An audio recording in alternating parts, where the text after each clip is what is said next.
D.C. area here. I want to thank Crown Agents, especially for their usual and great hosting of the series here.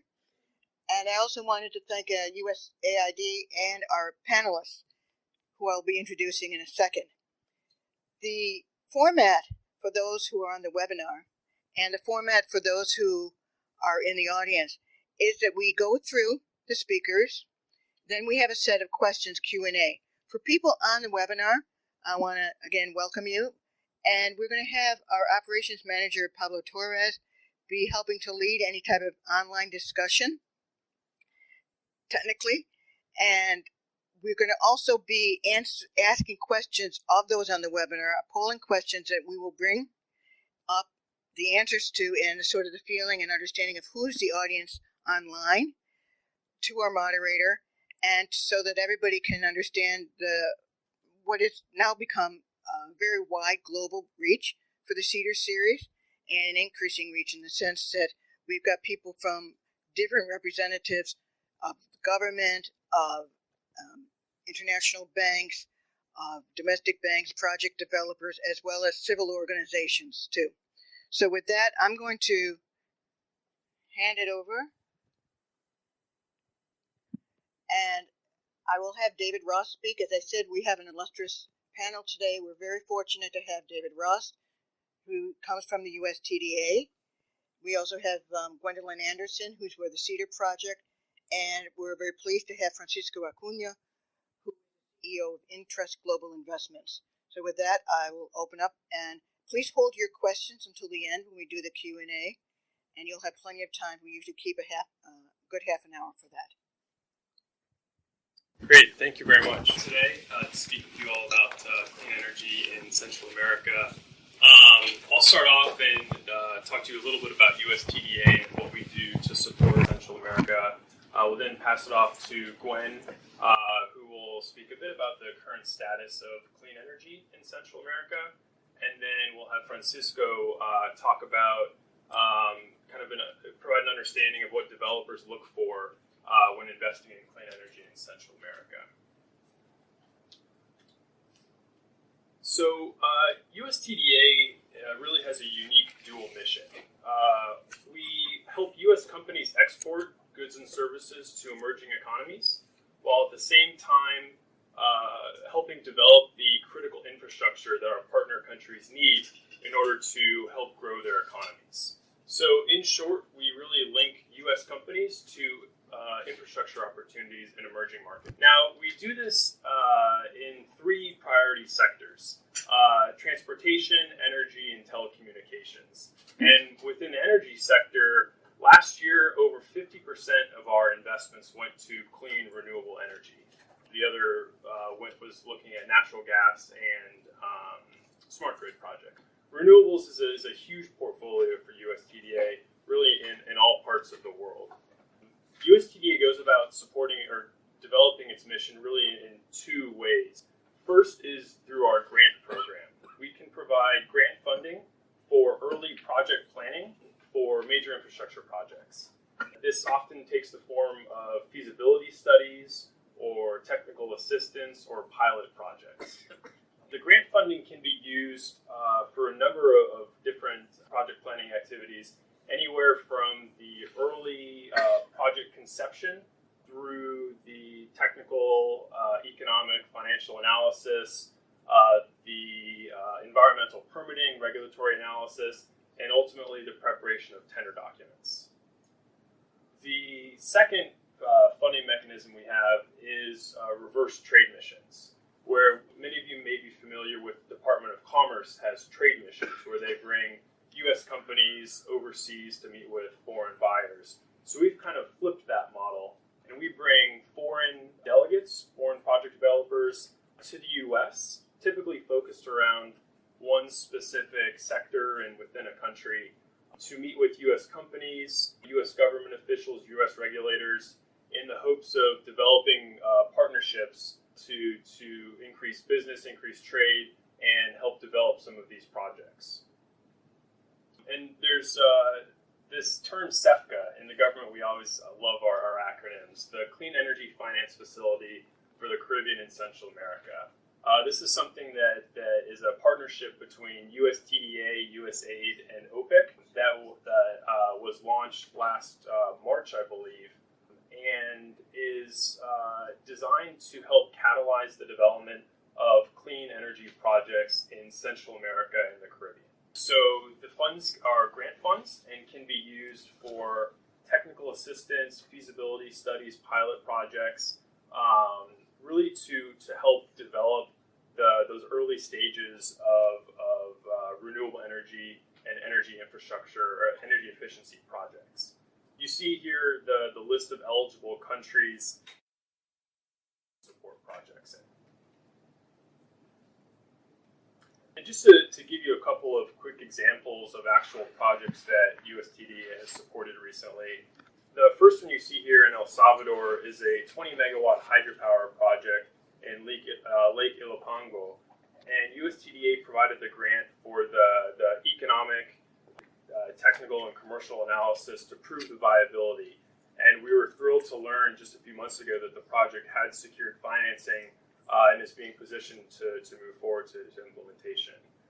You also see the CEL solar project. CEL is the national energy utility in El Salvador, and we provided grant funds for an 8.5 megawatt pilot project for a grid-connected PV solar project.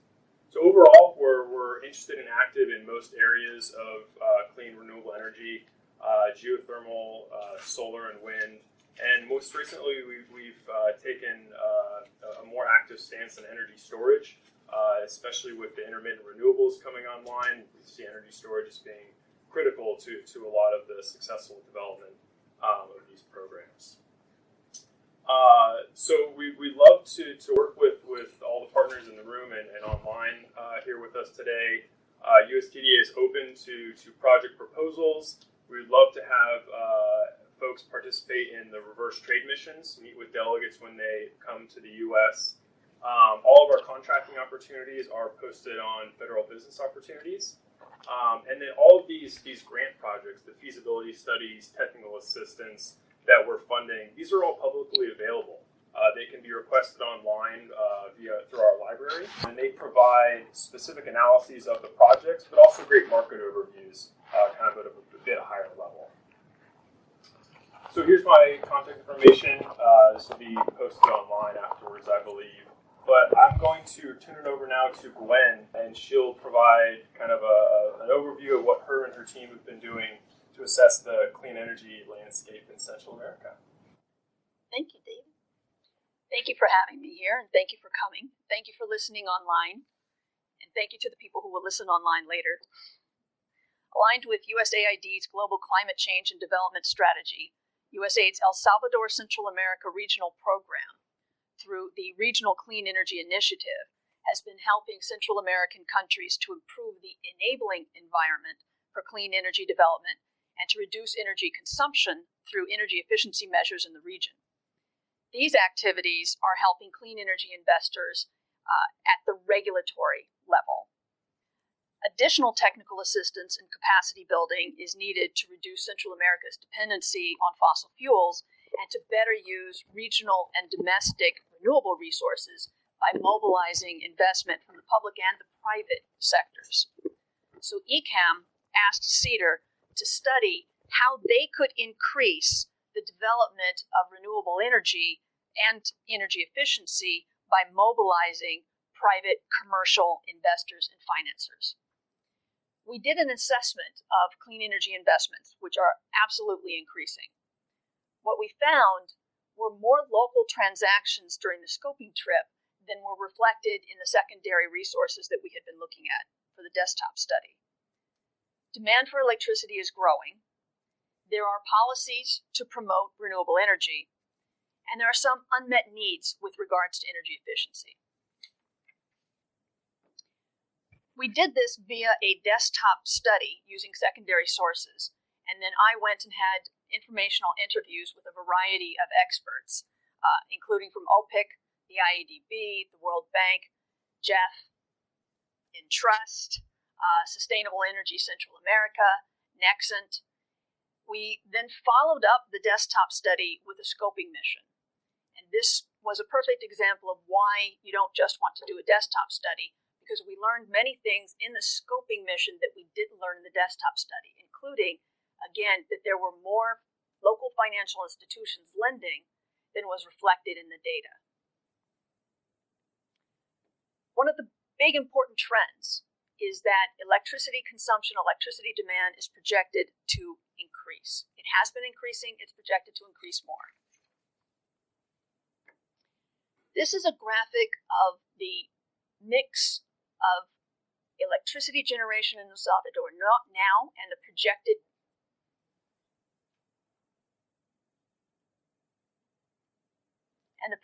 mix in the future. All countries in the region have begun to adapt measures to encourage a favorable investment climate for sustainable energy. But you still see a very heavy reliance on bunker oil and hydro. With high dependence on hydro, anytime you've got a serious drought, the electricity production is vulnerable. Much of the hydro potential is already tapped. With social concerns, it's a very difficult investment above a certain megawatt level. As a result, with the increasing electricity demand that is projected, if we don't alter business as usual, it's probably going to have some pretty rough environmental consequences, and it's certainly going to be rough in terms of increasing dependency on oil. The other in this graphic refers to geothermal, biomass, and waste. El Salvador plans to reduce the contribution of fossil fuels in generation from 50% in 2013 to 40% in 2018. You can see that oil goes from 48% to 8%. The plan calls for increase in LNG, a substantial increase in geothermal, and some wind and solar. Guatemala plans to increase the share of electricity generation from renewable sources from 50.6% in 2007 to 67% in 2027. Again, the other refers to geothermal, biomass, and waste. The biomass is almost entirely sugarcane bagasse. Guatemala's national energy policy projects a significant increase in the contribution of renewable energy sources. Bunker oil is anticipated to decrease from 36% to 11%. Hydropower is expected to become the fastest growing source of electricity, from 37.6% to 46%. Geothermal would double from 3 to 6%. As you can see, the country remains heavily dependent on hydro. The primary difference is the decrease in the consumption of bunker oil. In Honduras, the generation expansion plan contemplates a net increase in installed capacity of around 2,000 megawatts, with 55% of that coming from renewable sources. This would reverse the renewable energy fossil fuel mix. Right now, 40% comes from renewable energy if you include large hydro in that definition, and 60% comes from fossil fuels. This would reverse it so that 60% comes from renewable energy and 40% comes from fossil fuels. Note the heavy dependence on hydro. There have been a couple of years of drought. The low precipitation has resulted in a reduction of the electricity generation and thus the electricity supplied to the capital city of Tegucigalpa. As a result, there have been a series of rationing measures. As part of their strategy to cope with this, Honduras has offered a feed-in tariff for solar power plants that could come online quickly. If you could be online before August 2015, you got a feed-in tariff of an extra 3 cents per kilowatt hour. So phase 1 of our project was to determine the current state of clean investment in Central America. Central America has about 13 gigawatts of installed capacity. To cope with the population and economic growth, this needs to double over the next 10 years. Available economic renewable energy resources can provide about half of this from hydro, wind, geothermal, and solar. There are projections of the other half being provided by natural gas. Meeting this projected increase in electricity demand will require investments of up to $27 billion by 2027. Just yesterday, BNEF sent me some data on what was invested in clean energy and renewable energy specifically in Central America last year. That's where we get the $597 million figure. It's not even published yet. In the field, we learned that there's more local lending than we found reported in the secondary sources. Much of this local lending is balance sheet finance only. There are only two banks, both of whom are in Honduras, doing non-recourse special purpose vehicle finance. The financial institutions we met were interested in capacity building with energy efficiency. As true everywhere, developers complained about the equity requirements. There's been a lot of investment in renewable energy from national development banks, commercial banks, international lenders, and the Export-Import Bank of the United States and USTDA.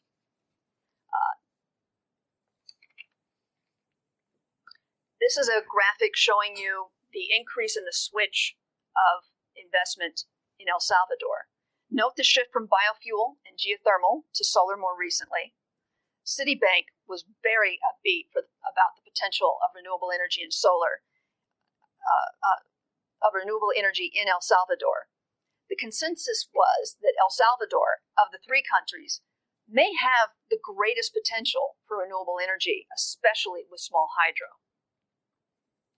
Note the shift from equity to a mix of debt and equity.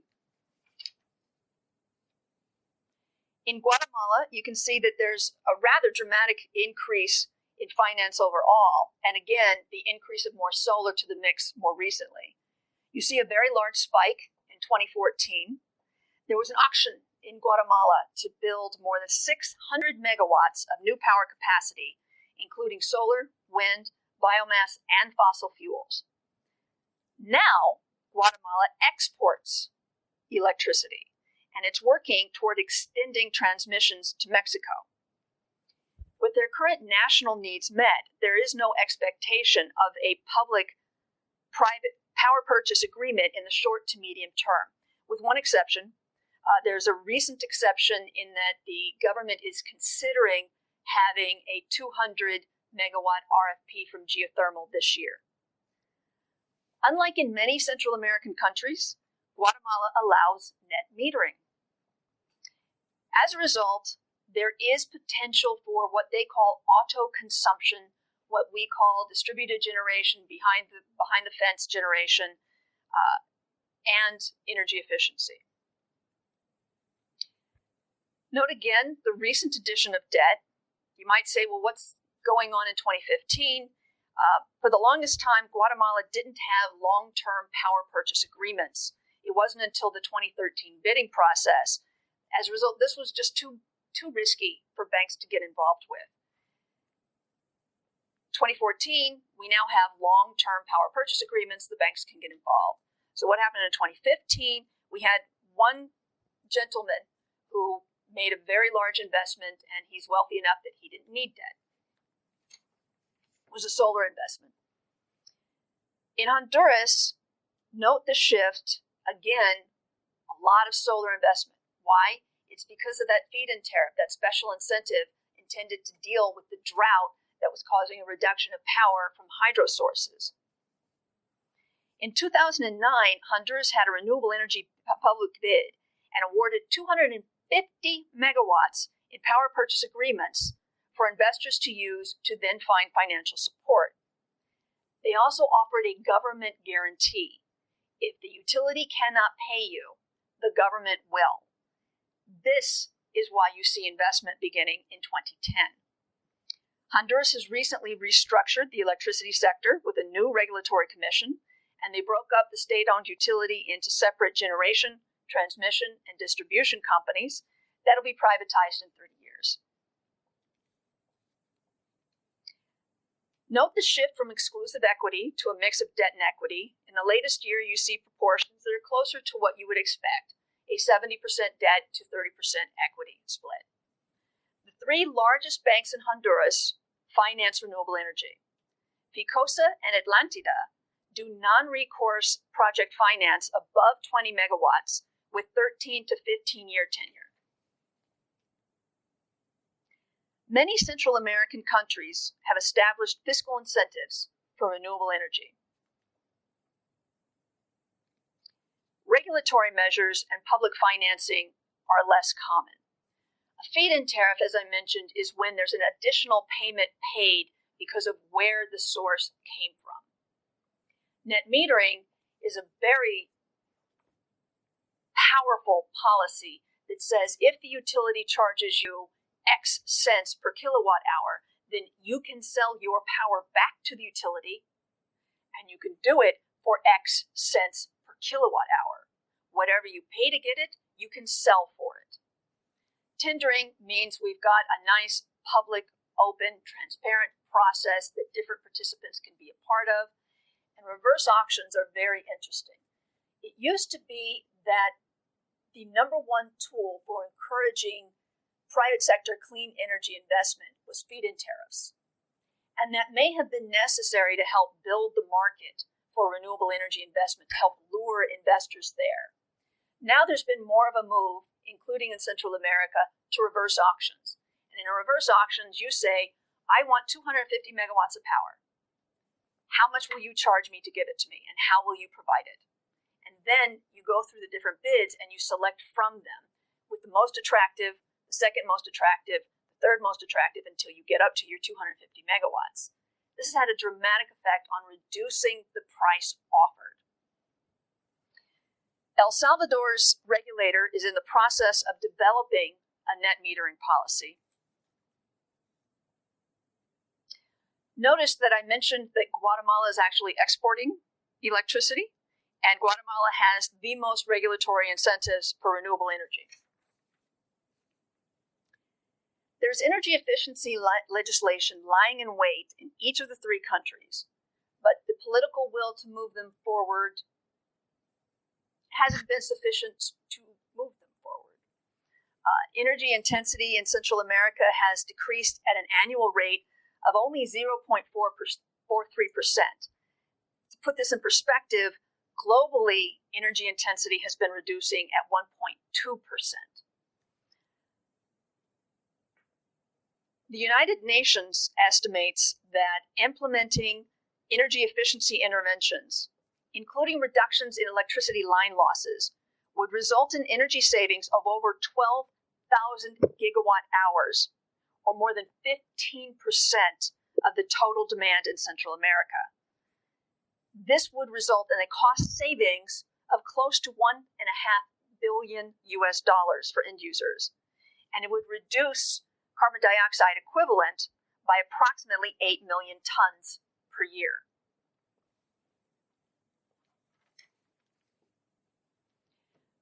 We found that different financial institutions in different countries have different needs for their capacity building.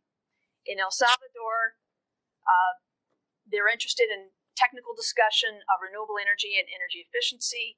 In Guatemala, they've got sufficient capacity for the short term at least. So they're more interested in learning what impact changing different policies would have on renewable energy investments. And they're definitely interested in training on energy efficiency. In Honduras, they're interested in both renewable energy and energy efficiency and learning what new lending products would help them to meet the needs of this market.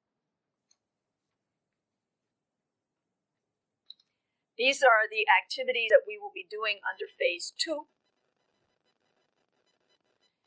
And I would like to introduce you to Francisco Acuña, and I would like to thank him for being a source of information during that desktop study. Francisco Acuña is the CEO of InTrust Investments and InTrust Global Investments. And he was particularly interesting because one of the things that we learned during the desktop study is the amount of attention that is paid to social concerns. And when I spoke with David Rogers at the GEF, he mentioned the innovative work that Francisco is doing in this sector. So I wanted him to talk to us about not only what do investors want to look at, are they concerned about when they are investing in clean energy in Central America, but what is it that his company is doing in this particular area? It's an honor to be here. And like Gwen mentioned, I would like to share a personal experience in the region in dealing with clean energy as a vehicle for social change. So what we see in InTrust is how clean energy itself can be a vehicle for development in certain regions in Latin America. And I'm going to divide a little bit of conversation about what our experience in the region and a more recent experience in southern Mexico, which is very similar to Central America. I'm going to try to go quickly over these slides. When we created InTrust back in 2008, actually InTrust was supposed to be confidential some years ago. The InTrust stands for Indigenous Trust. Trust is the deficit that we have in Latin America for many regions. For many reasons, goes back to the colonial times, etc. And what we have seen is we did a study. My father personally comes from a rural area of Mexico, where the Rocky Mountains come to Mexico, next to Arizona, all the way to Chihuahua and Sonora. And he had many siblings in rural Mexico, but most of his town has migrated. They have great wind resource, but there's no young generations there. So when I came to study to the U.S., I started analyzing, the potential of these rural places in Latin America, all the way from the Mapuches in Chile to the Yaquis and Papagos in the border with Arizona. And what we found is a great overlap between the great natural resources for hydro, wind, geothermal, and other resources in rural indigenous people. And I mean, this is nothing new for you, but what was important for us because of the impact, the potential impact for social change that we have. There's actually another level that involves national security issues, and there are studies about it, how organized crime also overlaps with the best natural resources and where rural indigenous people are. So you have three layers of issues that you can tackle with using clean energy as a vehicle for change. So, and that's a little bit of the inspiration of our work. So what we started doing is we said, let's create a private equity fund, focus it in exclusive partnership with rural and indigenous people. And of course, we assembled a great team of folks, but this was a new concept. So how do you take this to the LPs of the world and tell them invest in this model that partners with indigenous people? We started doing that in 2008, 2009. We started at the middle also one of the biggest problems in Latin America. One of the largest wind farm in the region was being received with a lot of tension by indigenous people. The largest hydro project in the Western Hemisphere was being stopped in Brazil by the indigenous people. The largest hydro project in Central America was being stopped in Costa Rica, which has only like 1 or 2% of indigenous people. But they were doing the project exactly there. We had a discussion with the IFES managers about it, about how to deal with that. And so then our strategy was we need to focus in the pipeline. We need to focus. When you do a private equity fund, you usually assemble the team, and then investors trust the team and trust your strategy. In this case, what we said is we have to spend a lot of time in looking at the pipeline in the region. So we have, for the last several years, worked with communities in selecting pipeline of projects. I'm going to forward that to a couple of years ago. I'm going to tell you a little of the story of how we involved this private, how it evolved, and where are we on this private equity in the other challenge that we faced. Okay, so we started developing the fund. We got actually Jeff. It was the first private equity fund, I believe, that Jeff invested more than a couple $1 million as a private equity fund. We started moving forward on that. But this is where we got stalled. When we were looking to develop these exclusive partnerships, in some of the most attractive projects, we found out we needed to educate the community beyond them wanted to be equity partners, because they were involved in decades, if not centuries, of a model of development where they will receive something and they wouldn't do much for it. So how do you shift that model, that conscience of saying, I can be an entrepreneur, I can be part of something, but I will have to sacrifice something. So we needed an education factor that we don't see in the region yet. And that education factor for us was the key to move from a model where indigenous and rural communities are being passive guys, allowing the project to move forward, but not having a real economic say in the project or equity in the project, versus having one. Of course, I'm using as a given that you might be asking, well, how you make them equity partners? And that's a whole discussion that we can have, very interesting. There are many ways to make them equity partnerships. The base to make them equity partnerships is instead of leasing their land, they bring the land as equity. So that's the minimum baseline. And then from there, you can start growing up the equity participation. They don't run the project, they don't run the wind farms, but they help us see kids are educated there by universities that you are involved in the project. So in the next generation, they can be more involved in the project. They have option rights. In the exit of the investor, they have option rights to carry on the project. So eventually, they can have the majority of the equity of the project. So if you're interested, we can talk about a financial model of this to work. I'm going to focus a little more on the social side, which I think is a little bit more interesting. So what we found out is without the education model, it won't work. And let me give you an example. There are places in Latin America where a wind farm developer can pay more than $100,000 for an ejidatario to lease his land, because of the hectares and the wind project. And what we found out is there's a study that it showed that this guy who was poor before leasing his land is poorer now after receiving the money. And I was like, I cannot believe this study. Let me review it again. So it turns out that these persons would use that money for a couple of things. One is to buy new pickup trucks. Two was to break up the traditional party models. In a lot of the rural indigenous regions, you have some seasons of parties, and they are very organized. So because now I have money, I do the parties, and I'm the king of the region. The other one, they would just use the money as consumption, as you do remittance. So the lack of education, the lack of an ecosystem for them to use that money for development, for the long haul, to develop his kids, the next generation, was not there. So basically, we partner. Long story short, we found a great team at the Center of Public Health and Global Environment at Harvard University of professors who are developing projects around the world, advising communities on how to develop projects, monetizing, of course, the environmental impact of the project, but also being involved in the monetization of the social impact of the project.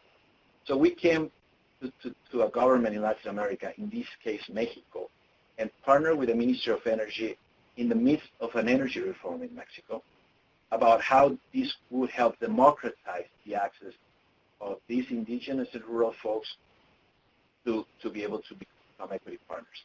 By the way, and there's a discussion about how this can be moved to Central America, and we can have a discussion further. But what that allowed us is we basically selected 300 rural professors, engineer professors, very trusted by their communities, indigenous and rural, and from 120 technical universities.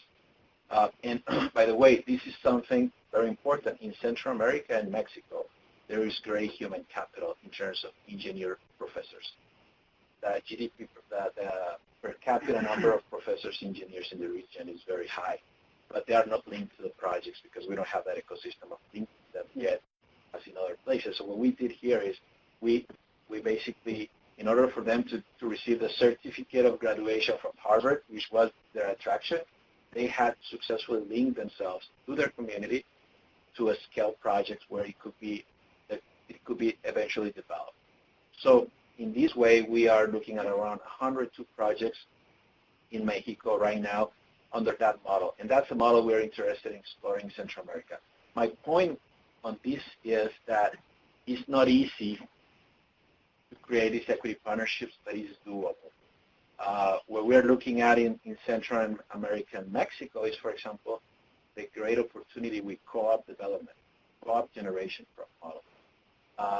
In the region, there is a big and long tradition of co-op in agriculture, but not so much in energy. However, investors and developers, you can show to them right now how you can lower the political risk, the credit risk of having these folks as partners, as serious co-developers with you. And again, that's another discussion that we can have, like the financial, how you can structure a project where the community comes in as a co-developer and therefore takes co-developer fees. And if you use their land, therefore they can have a carry-on in the project. And if you have grants from CDA, they can then leverage them so they have more equity. Because if you permit the project, you are a developer and have a carry-on. You can sell your project or you can have a carry-on. Now, if you have a carry-on, that makes it more interesting because then you can have option rights. So when the Macquaries of the world, when the investors exit the project, Unity is the first one that had option rights to buy the of the project. So eventually, the project can stay in the community. Now, if you do a financial study of social impact it has in the long haul versus what we are generally doing in the region right now, where let me do the project, let me lease the land, you be happy and displaced to a nice place, etc. I'm generalizing, but where you are not involved in the community, the social impact is very different. The financial and economic impact for the community is very different. You don't create bubbles of development of energy that happens in some places in Latin America. You create real ecosystems where the community is in the middle of them. And therefore, the machetes don't come out as easily. That's the concept I use when the community feels robs. Because when there is ignorance and poverty, there is a successful project. No matter what amount of money they're paying you, sometimes people start thinking, I'm being robbed. No matter how much, even the company can be doing, their financials can be not so great, the community feels robbed. So the model, the incentives change.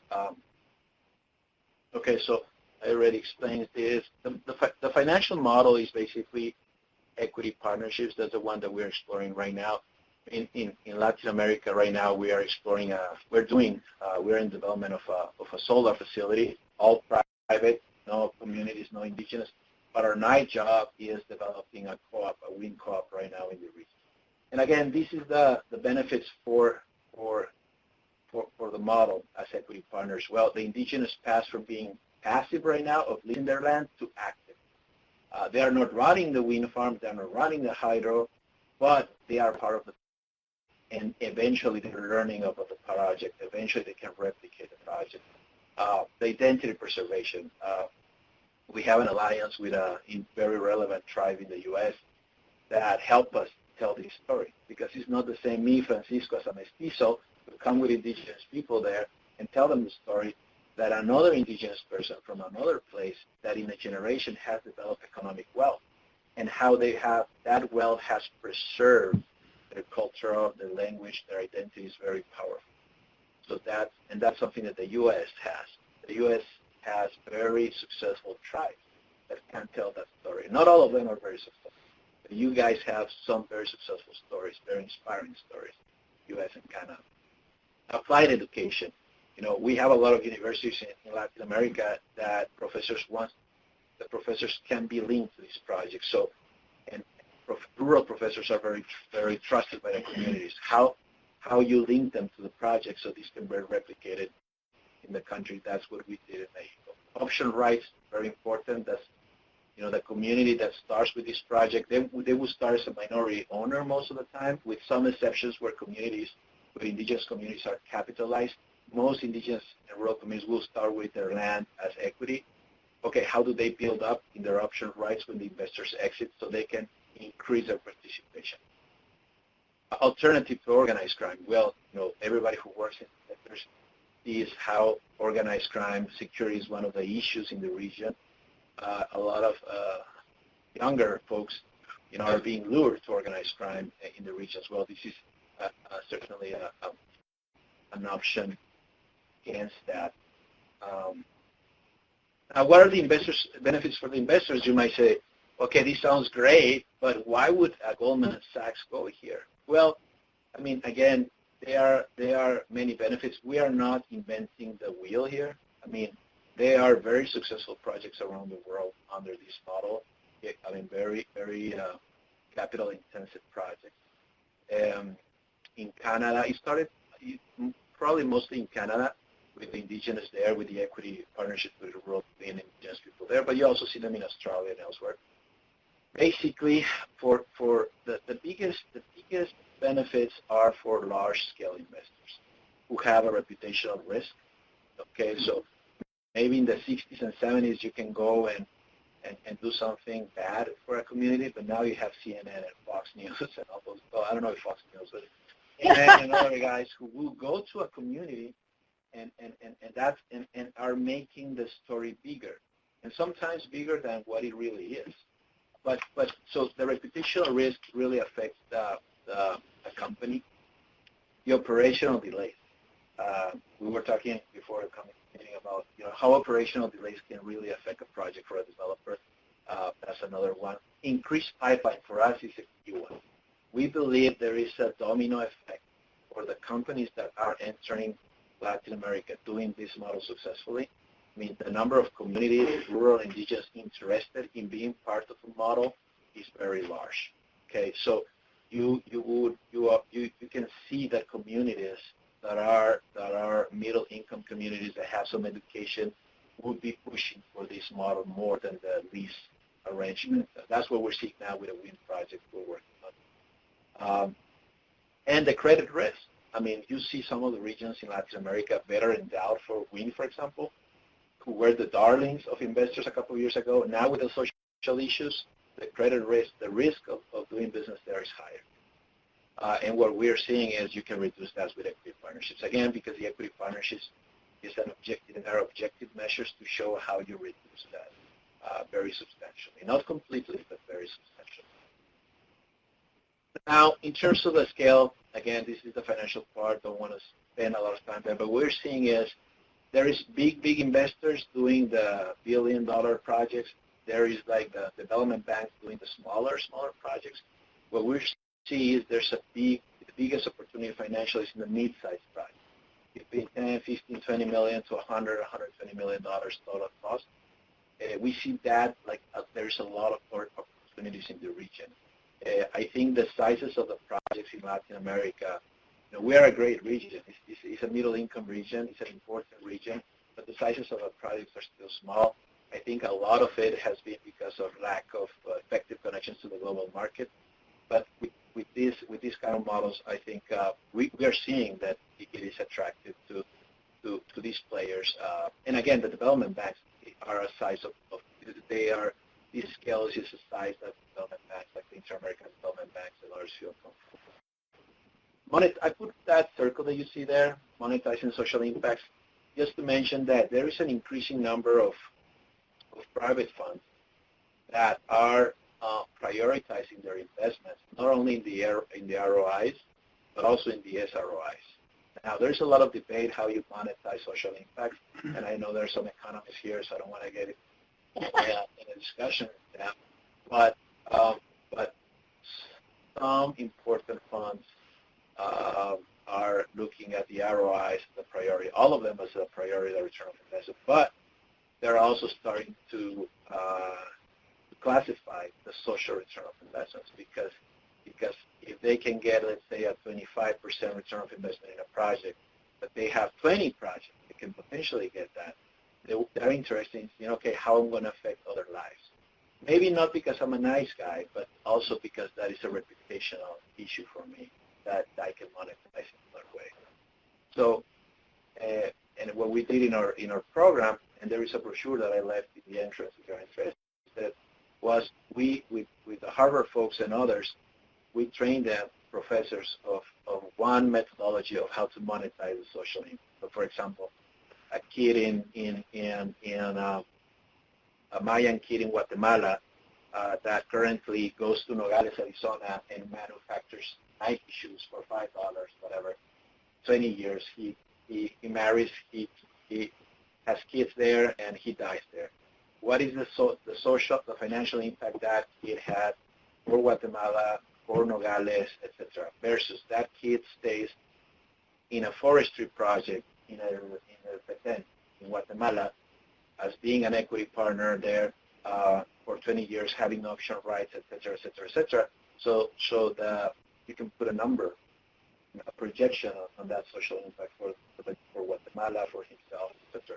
So investors are starting to look at that. So again, all this is part of how to build, or how we think a movement is being played of how to move clean energy as a vehicle to change, rather only how do I develop a successful standalone clean energy project. I hope I didn't confuse you more than when we started. Again, you might ask yourself, well, how an investor look at that? I mean, an investor, I'm just putting a relatively good translation of a process of a private equity fund, is a very traditional. The only difference is probably the third box, the social return of investment. But basically, when you are prioritizing your project, your pipeline, you include that factor as a factor to select projects. It wouldn't be the priority. You still have to have the mandated return of investment from your investors, but you do that. Also, it is involved in the quarterly reports to investors. So you report the report of investment, but you also report the social return. And I think this is a model for Latin America to pursue, because we do have, we can show a lot of social impact in some of these projects.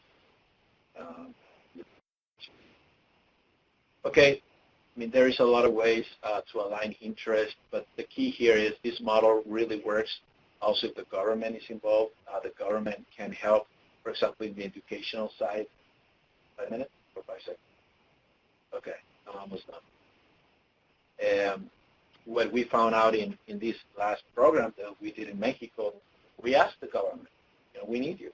We need to align the public educational universities around this project for this to be successful. They are the ones being trusted by the communities. So we did a study.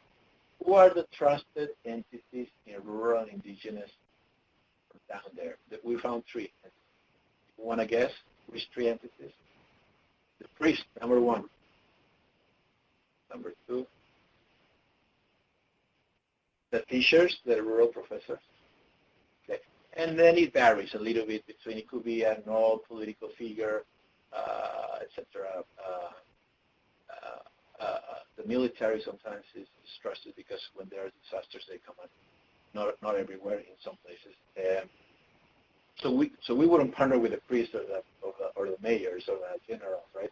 So we partner with the rural professors, and what we have seen is it really takes you to the next level, because if you plant that seed there, and you don't train the professors to be developers, you just give them tools about how the global markets work, how some investors, the checklist of what investors are looking for, the basics of the project that need to have in order to be close to the investor, and more importantly, you spend a lot of time there, how you can organize the community in a co-op model, in a community development model, so they can be co-developers, where they can leverage that in order to get some funding, in order to organize themselves, to bring the project to a developer, to an investor.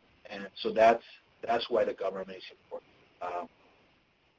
And I think in most of the countries in Central America, governments know that they cannot do everything, and they are interested in this model, especially if you can bring universities from abroad to help in the training and partner, etc.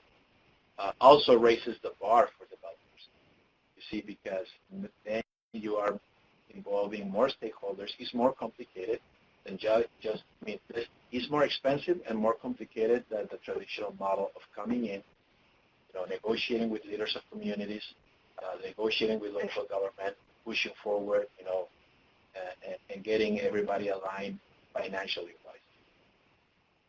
This model takes a little bit more time, but we believe that's a model that is beneficial for the long haul for people. The exit strategies, again, every investor is looking how I'm going to get out of this wind farm or this hydro in X amount of years. We see in the region a pretty healthy market for exit in different ways, different formats. We have a couple of case studies. I won't stop on that. I can talk over the Q&A or after the meeting about it. But Oaxaca, where my grandfather is from, there is in the south or west of Mexico, which is very similar region to the south to Central America. Actually, there is when we were there, the people there we did a documentary, by the way, of this project and of this program, and I can tell you the trailer, but they have a big pilgrimage, the Oaxaca folks and the Guatemala guys, and the very similar. It's one of the best wind in the world. The wind in Oaxaca, in Chiapas, and coming to Central America is the same level that offshore wind. They call him the Ventosa. Trucks can be pulled down. It's the same level as offshore wind. It's very strong. Only certain German wind farms work there. GE's wind farms, they cannot take that type of wind. Again, indigenous people. Okay, so we are doing a co-op there, a generation co-op, and we're trying to implement everything that we are discussing here, which is a fascinating experience. Okay, this is a little of the project we're working on with the folks in Oaxaca. I'm going to leave it just there because I think it's probably more interesting for the Q&A, and I hope you understood my Mexican accent. But I'm happy here to respond to further questions. Okay, well, thank you, Mexico and Gwen, for sharing the insights with us. We'll open it up to Q&A right now. Start off with a few questions in the room, and then I know everyone who's joined us online, if you can write your questions into the comment box, and those will be brought up here forward. So if you could, those folks in the room, please introduce yourself, who you're with, and then address the question. I have a couple of common questions for each of the panelists that I'll just run through all of them right now. So, David, could you tell us the time period for the $20 million grant and what the process is? And when I noticed in the for the most recent year's financing for the region how far that was from $27 billion over the period through 2027. So what is that? Has that been factored into the projection for electricity that has been made? And then also the graphs that you had, just a clarification, the graphs that you had shown on El Salvador, Guatemala, were other excluded geothermal and biomass. So that did not include solar and wind? Correct? That is correct. Okay. And then also I just heard a comment that... In the past, not in the future. In the future, it includes solar and wind. Okay. And then just a comment that when the drought is not a problem, that hydropower's baseload is actually very complementary to intermittent sources.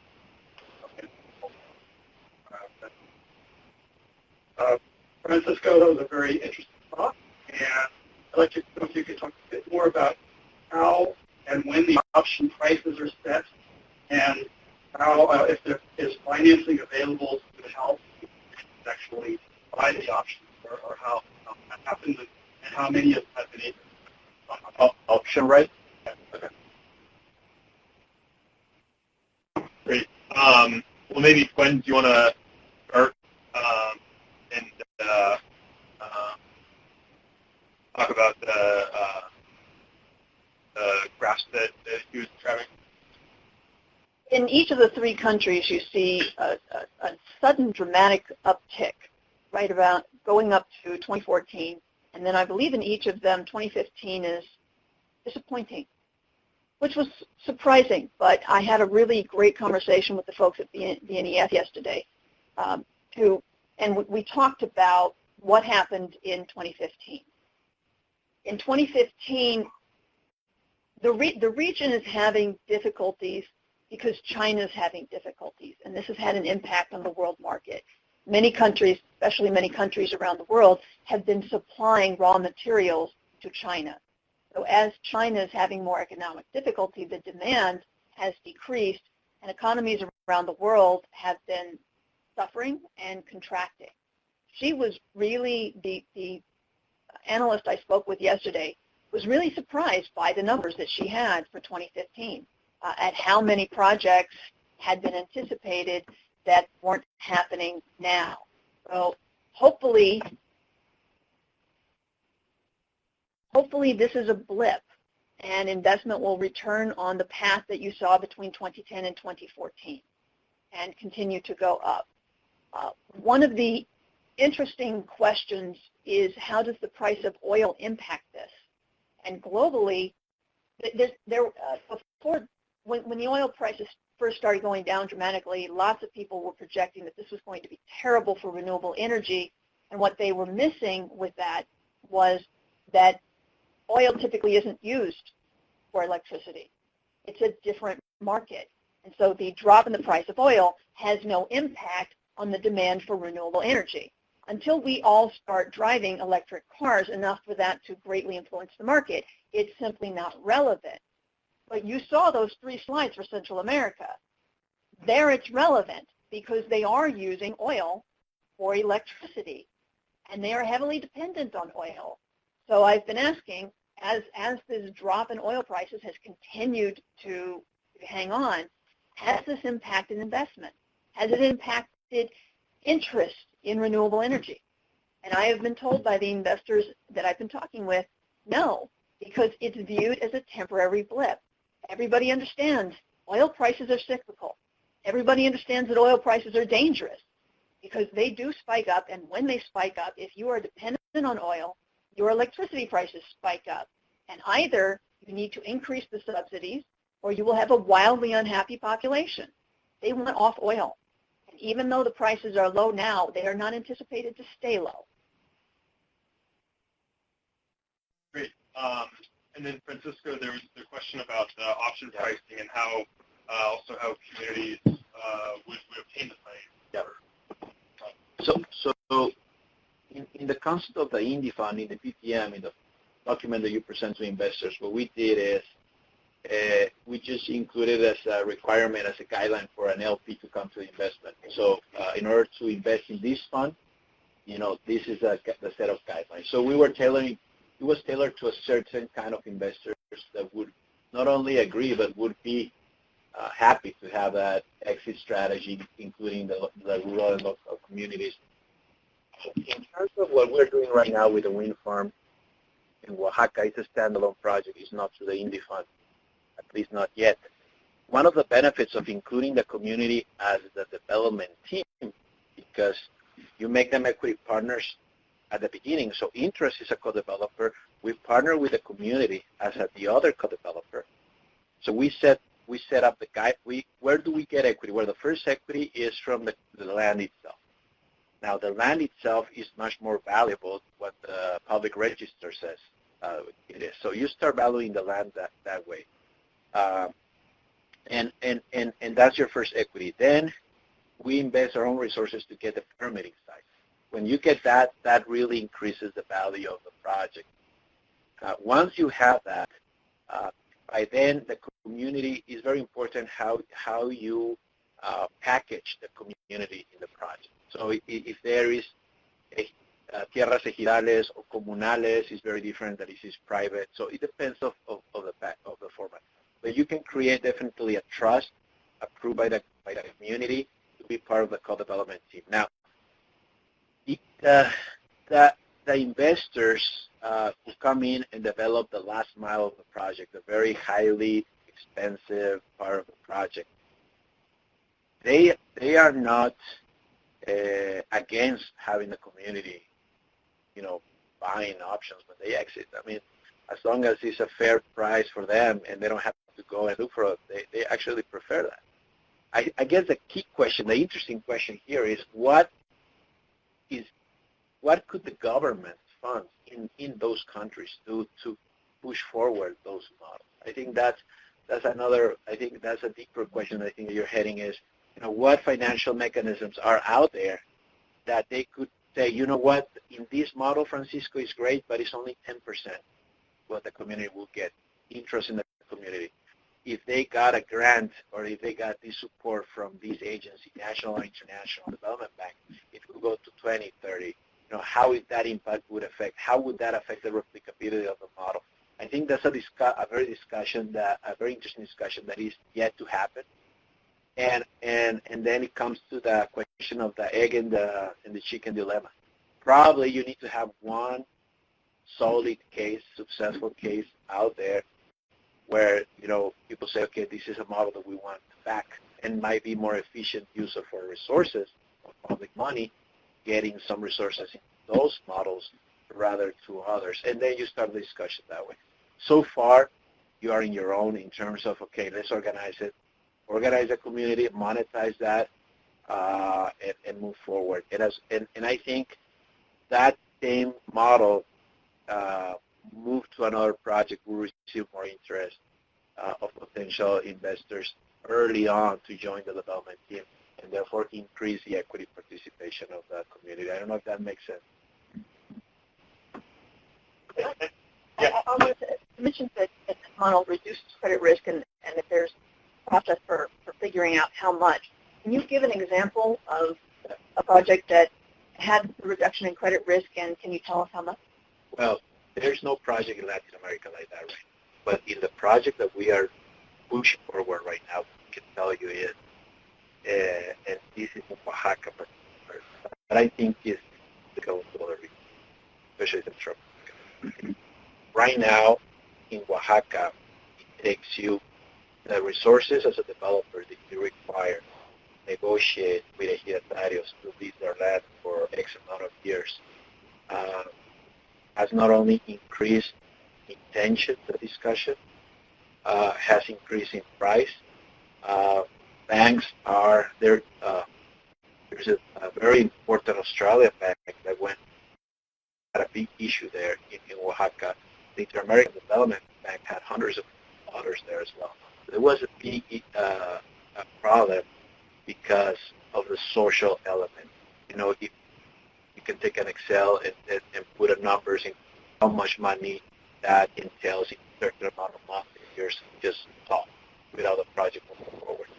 Now, in terms of bringing the community as a partner, first of all, you don't have to pay the rent, you don't have to pay other expenses, you don't have to pay a lot of the legal work around it, around the social work to convince communities for land, the tension, and then what happens is the community, because they are not involved in the project, what really happens is they start asking for more things. I want a school here. I want a university there. Oh, you told me you will do a highway here. Where is the highway? No, we are scheduled for next year. No, we want it now. The machete comes out. You see, you start creating a lot, especially in mid-sized projects, bigger projects. Okay, so you start creating this never-ending cycle because they are not part of the project. When you make them part of the project, therefore everybody is more aligned, so the project is successful. You have access to the financials. You know how much you're making.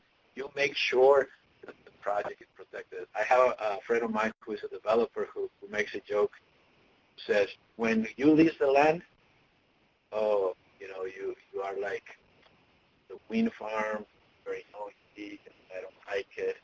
When you're an equity partner, me arrulla, it allows me to sleep, it is a very nice noise. So it really is an economic issue.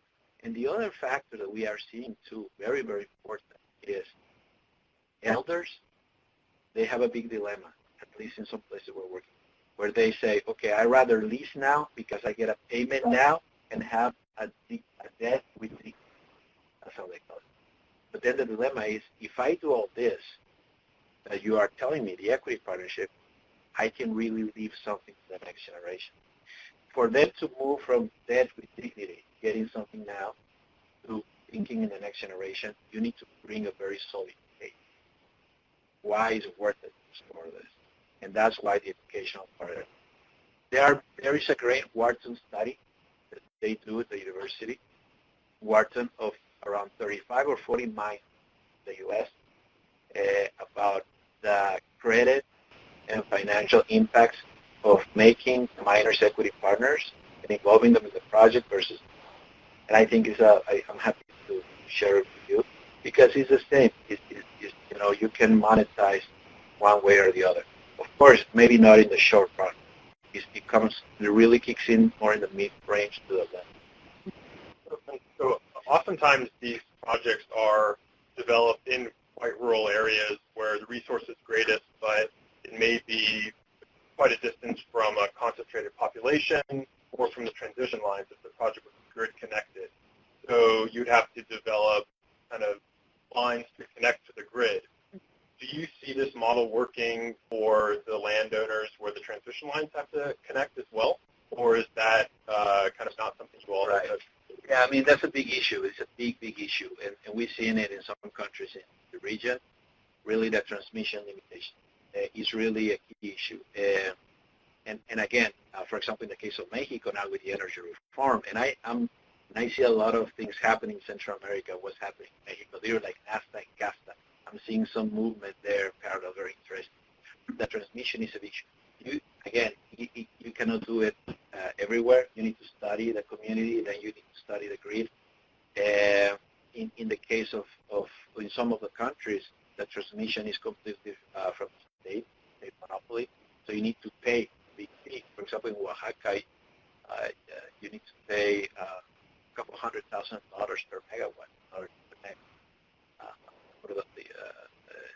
So it is definitely a limitation, and again, it cannot be done everywhere. You need to study very well to take the land. We are focusing on those areas where we know there is transmission options that the grid has can take the load, and then you take it from there. But yeah, because otherwise you create a false expectation. We're going to do this whenever the state creates a transmission line in 10 years and all that. Great. And to quickly address the last point about the timing of SEPCA. So it is currently it's a 2-year program. There is $20 million allocated to be spent over 2 years, roughly $10 million this year, fiscal year, and $10 million next fiscal year. And that regionally is divided. 60% will go to Central America, and then 40% will go to the Caribbean. And the application process is something we're still developing right now. Back in December, there was a pre-qualification survey, and we received a number of responses to that. And then hopefully within the coming weeks, maybe we have updates to this, but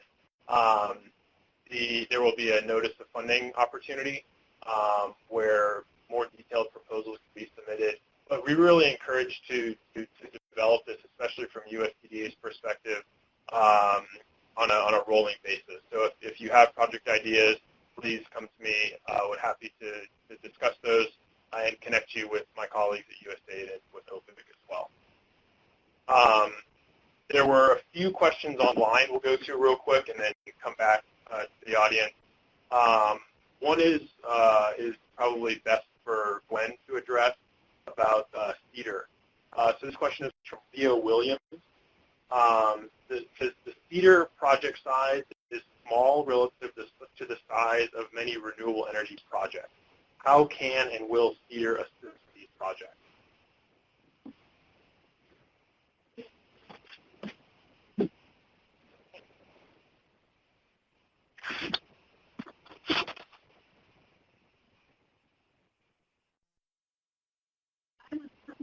A number of years ago to work to help train USAID employees in climate change and in clean energy. one of the things that USAID emphasizes is we don't have a lot of money to put into this, so we need to leverage our resources. If we put $2 million into a project, that could pay for one wind turbine. Well, the impact of one wind turbine is limited. Therefore, what USAID tries to do is it tries to provide technical assistance in a way that can transform a market. If you can create a situation that makes it easier for private investors to invest money in clean energy, then you can leverage your limited resources with the much greater resources of the private sector, and then very exciting things can happen. So if, for example, if one of the key barriers to clean energy investment is a regulatory regime that is viewed as just simply unsafe, people are just concerned that they're not going to get paid, and you can help set up a situation where the government, like Honduras, decides that they're going to offer a government guarantee. You could see a massive influx of investment. And then USAID hasn't spent a lot of money, but they've had a big impact because they leveraged the private sector by making it safer for the private sector to invest. They de-risked the private sector. So USAID is incredibly effective in that leveraging, that transformational impact that allows the private sector and those with greater resources to come in. And was there another question in the audience? Yes, my name is Chris. Going to Francisco illustrate some of the risks that in case where the government has been very active promoting the participation. South Africa, the first step, the point, also the local development fund, as the financial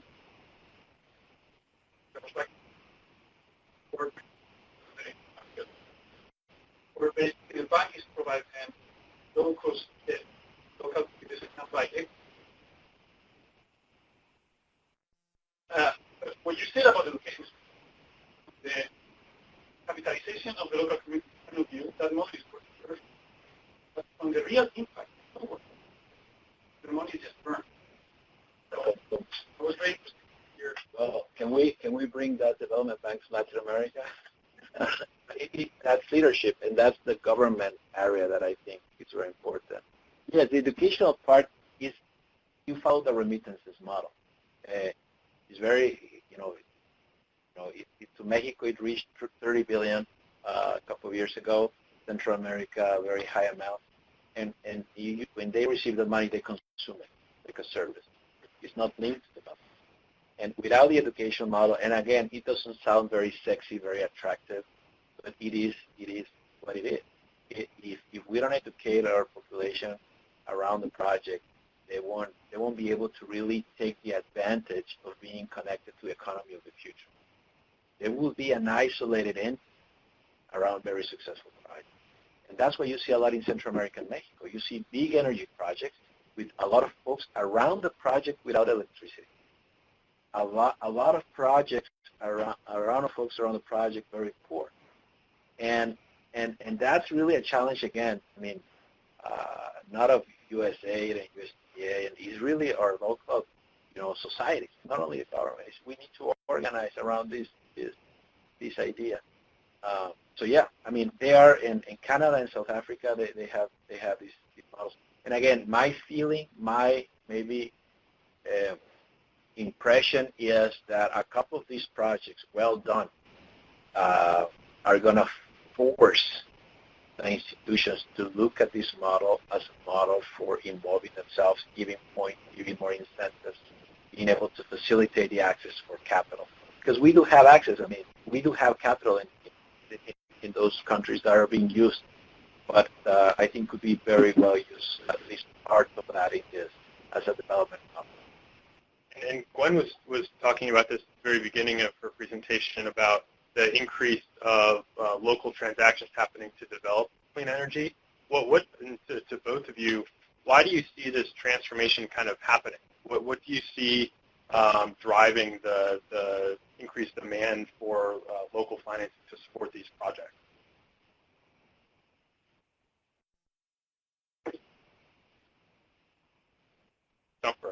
initially it really did require external donors both to spur the market and help remove some of the barriers, and then it required external lenders to show that this was safe.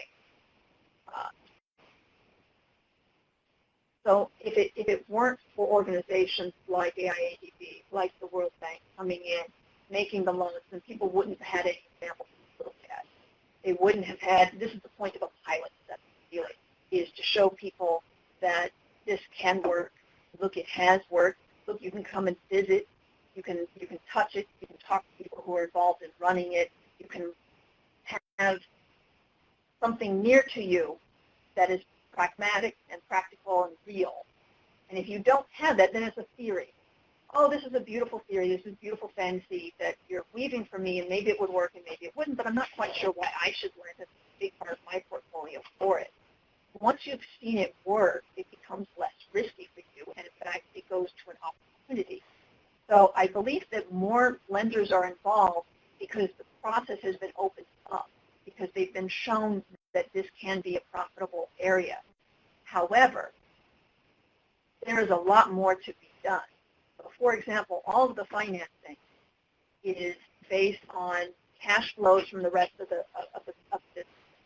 So if you are new and you're coming in and you don't have existing businesses that they can grab those resources if need be, if things go south, your ability to start a new business developing this renewable energy project is severely limited. If we could access more of the local capital, we could greatly increase the financial resources that are going to clean energy. We could help make up that $27 billion deficit, because Francisco's right. There's a lot of money locally, and a lot of that money locally is sent to New York, to our stock exchange, because people don't feel like they have local, safe, diversified areas to invest their money in.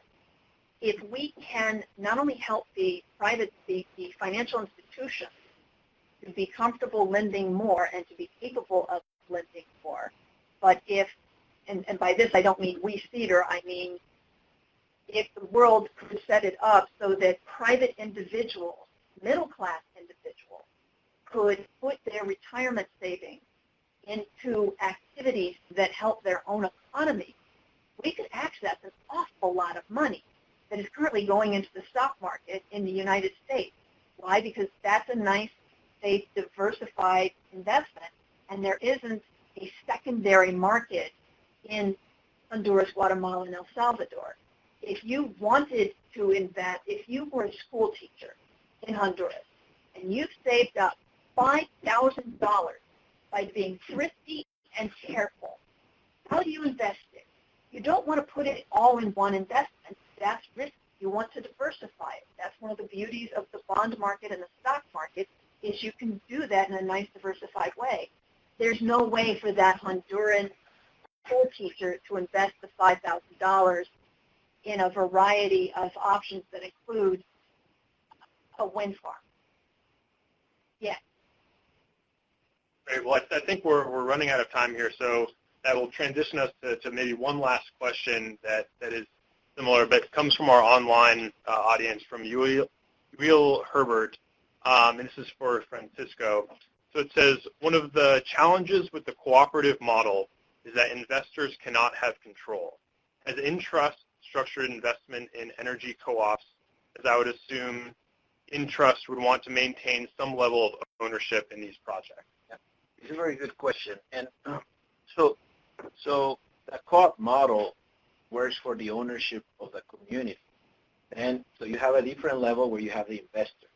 Okay, so the co-op doesn't extend or pulls in the investor to its model necessary. So you can create, let's say, 15% of the ownership of the project is by the community.